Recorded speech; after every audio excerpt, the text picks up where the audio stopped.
Hi, I'm Allie, and this is When the Snow Falls, a web show where different speakers tell their own personal stories involving mental health. Today's speaker is Cassie, and some possible triggers in her story include physical abuse, sexual addiction, and OCD.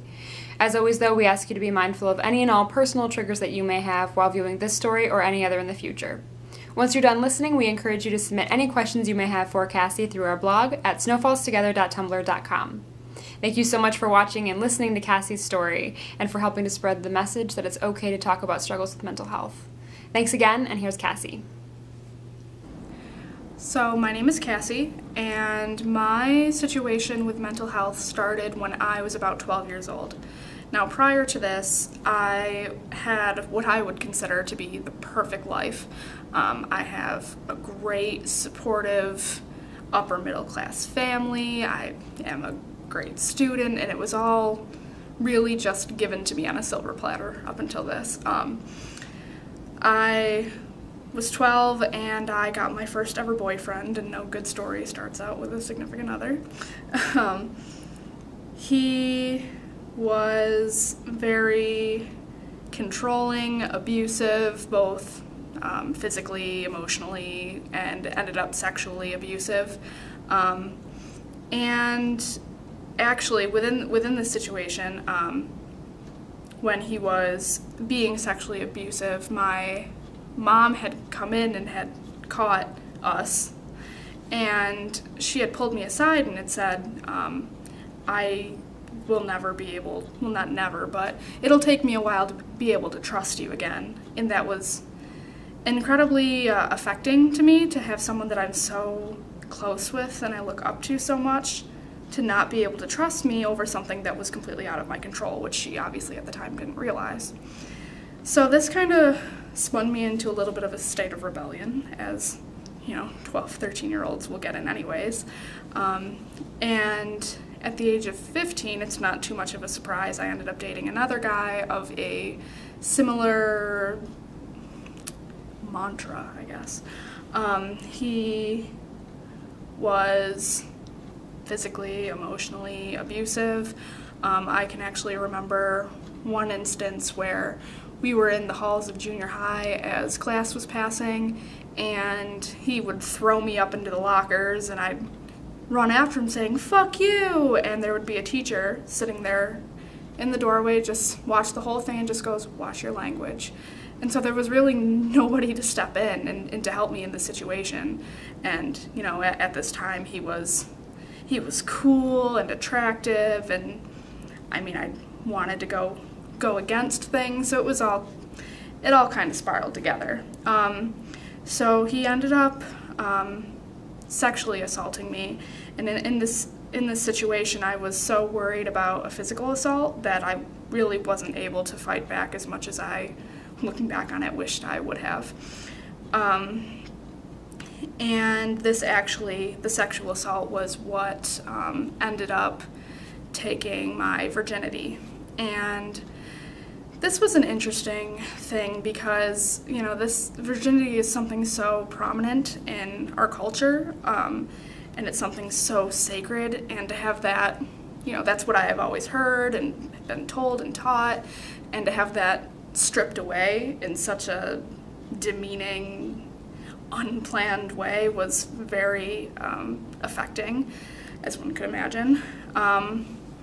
So what I did to kind of cope with this at this time in my life, at 15 years old, was part of me was saying, okay, this must be normal. This is not the first time that something like this has happened. But because it, ended up being my virginity, maybe if sex isn't so important in my eyes, then it won't mean so much. So I started to devalue sexual acts, and in turn had them more often and with more people. And this ended up spiraling out of control a little bit. It actually developed into a minor sex addiction. I needed to feel that sort of nonchalance with the act in order to come to terms with what I had experienced. So that just kind of kept going for a little while. And the next big event in my life that kind of was affecting toward my mental health was at the age of 16, I was diagnosed with Crohn's disease. And that is an autoimmune disease. And in short, basically, my immune system says, hey, digestive tract, what the heck are you doing here? You don't belong. I'm going to attack you. And that's pretty much what goes inside my body, goes on at all times. So this was very hard on me because I was in and out of testing and procedures and different medications, and the pain and that I experienced with it was really debilitating. I would spend days in bed with excruciating stomach aches and all sorts of just stomach nasties. And I ended up missing a lot of school to the point where, I had to get pulled from AP courses into remedial ones, and this was very hard on someone who was previously a straight A student. So I recall that in this period, and where I would be in bed for just weeks at a time, partly feeling bad physically and partly emotionally, I had decided that I was going to, try to get up and start to get myself back together. And I did this by cleaning myself and cleaning my environment around me. My room was a mess. I don't know when I had showered. So as I had started getting back those aspects, I started to realize how comforting it was in that I couldn't control what had happened to me previously in my sexual life, and I couldn't control what was happening inside my body, but I could control what was happening around me as far as the cleanliness or the organization of my personal space. And I remember cleaning my bathroom specifically and wiping with Lysol wipes down all the bottles and turning them so the labels were just straight and nice, and how much of a difference that made both to the appearance of the room and to myself. So that kind of started my OCD. And this was okay for a while until that ended up getting out of control as well. The moment when I realized that I really needed to seek help for this, my previous routine would be to clean each of my rooms every night before I went to bed. My bedroom, my bathroom, and my closet, which was actually a former small bedroom converted. So I would clean each room before bed, and then I would be able to sleep easy. Well, I was really involved at this point once I had started getting myself out of the missing school aspect, and I was really involved in band, so I was coming home late and tired and homework and all the things that were going on, and I remember one night being like, I can't do this tonight. I just can't. I'm too tired. I need to sleep. I have a lot to do tomorrow, and I just can't clean my room, and that's just the way that it's going to have to be. And I laid down to try to fall asleep, and it just was the onset of a panic attack. All I could think about was my hairdryer in my bathroom and how I didn't take the cord and wrap it perfectly around the nozzle and put it in its perfect little place where it always belonged. And then that's really when I realized that I needed to get some help because this was out of control. So I went to my mom the next day and I said, you need to take me seriously when I tell you this, and she's okay. And I said, I think I might have OCD. This is what I've been experiencing. This is what I experienced last night. And she said that, we would talk to my doctor about it. So I went to my doctor, and this is a family doctor that we've been seeing for a long time, and she knows not only my medical history, but my parents, and it's a familiar face. And I was in the office and I told her about this, and I just broke out in tears, and it was so so overwhelming just to be able to like come out and say, you know, this is what I've been experiencing. I can't eat, like I need to clean and organize, and everything needs to be perfect in its perfect little place, and I can't take it anymore. And she came up to me and like grabbed my hands, and she said, you know, I actually have OCD myself, and while I don't, you know, totally understand what you're going through, I can relate in some ways, and we are going to get you help. And this was really a moving experience for me because I've never really been told, you know, we are going to help you before. I mean, even with the Crohn's disease, it's been kind of like, oh, it's a chronic illness, it's incurable, but we can put you on this medication even though you might get leukemia. So it's all been very terrifying. And finally someone was able to come up to me and saying, you know, this is something you're experiencing, we're gonna help you. And that was really, really uplifting. So after that, I had graduated and I had gone to college, and obviously for most people, college is a really overwhelming experience. It's new, you don't know anybody, you're alone, and that was kind of what I was beginning to experience as well. I hated my major, so it was starting to get on the decline a little bit. But this isn't a shameless plug, but what really helped me was a club called Active Minds, which I'm sure you who are watching this will know about it, but if you don't, it is a national nonprofit of mental health advocates focusing on stopping stigma surrounding mental illness, mostly across college campuses. And I actually got involved because my next door neighbor, I lived on a co-ed by door floor, my next door neighbor was the president, and I was kind of helping him a little bit behind the scenes, but then I really started to get involved, and it really gave me a lot of things, but at first it gave me just a sense of belonging on campus, as well as a sense of purpose, because it's a great cause that I care about a lot, especially with my own experiences.